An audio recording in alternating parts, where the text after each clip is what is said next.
Quelle est ta formation d'origine avant le DNMAD? Avant le DNMAD, j'ai réalisé une seconde générale. Et puis, je me suis réorientée en bac pro tapisserie d'ameublement car c'était un domaine artisanal et un domaine où je pouvais être plus manuelle qu'en seconde générale.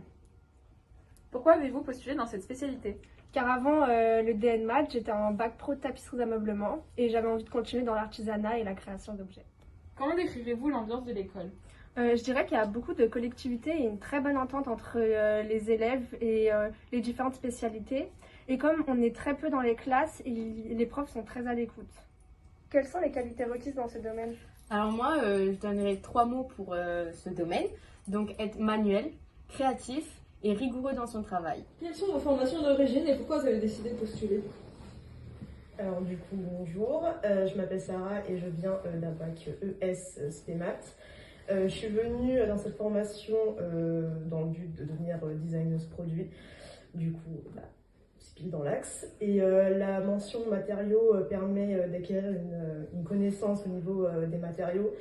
Et cette diversité pourrait éventuellement apporter certaines innovations dans mes futurs projets. Donc voilà, très intéressant. Oh, de ouf. Attends. Alors bonjour, moi je m'appelle Maud. Je viens donc d'un bac STD2A, donc sciences et techniques du design et des arts appliqués.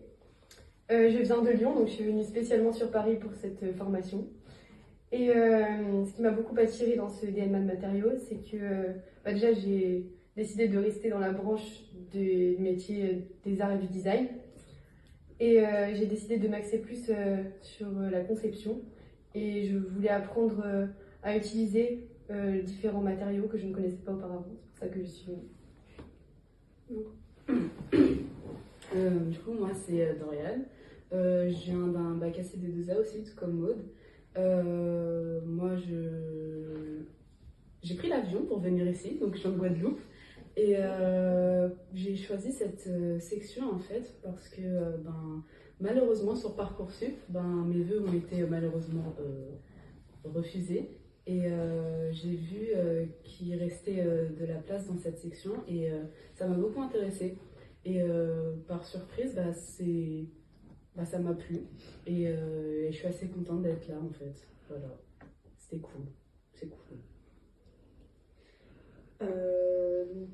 Comment décririez-vous l'ambiance de l'école, de la classe? Le fait qu'on soit en petit comité, en petit nombre, donc on est 8 en tout dans la classe, je trouve que ça crée beaucoup plus de liens entre les élèves et entre les professeurs et les élèves. Donc on est beaucoup plus suivis et il y a une bonne ambiance. C'est cool. C'est exactement ça. C'est cool. Vraiment cool. Avez-vous fait d'autres sorties? On a eu l'occasion d'aller à un vernissage, donc celui du designer français Anthony Guéret, qui a conçu les Assises du temps perdu. Donc ces assises en fait sont inspirées du roman À la recherche du temps perdu de Marcel Proust. Et de là en fait il a choisi des personnages pour ensuite les chasifier et tout comme le mot dit, il a chasifié les personnages en fait. Et voilà.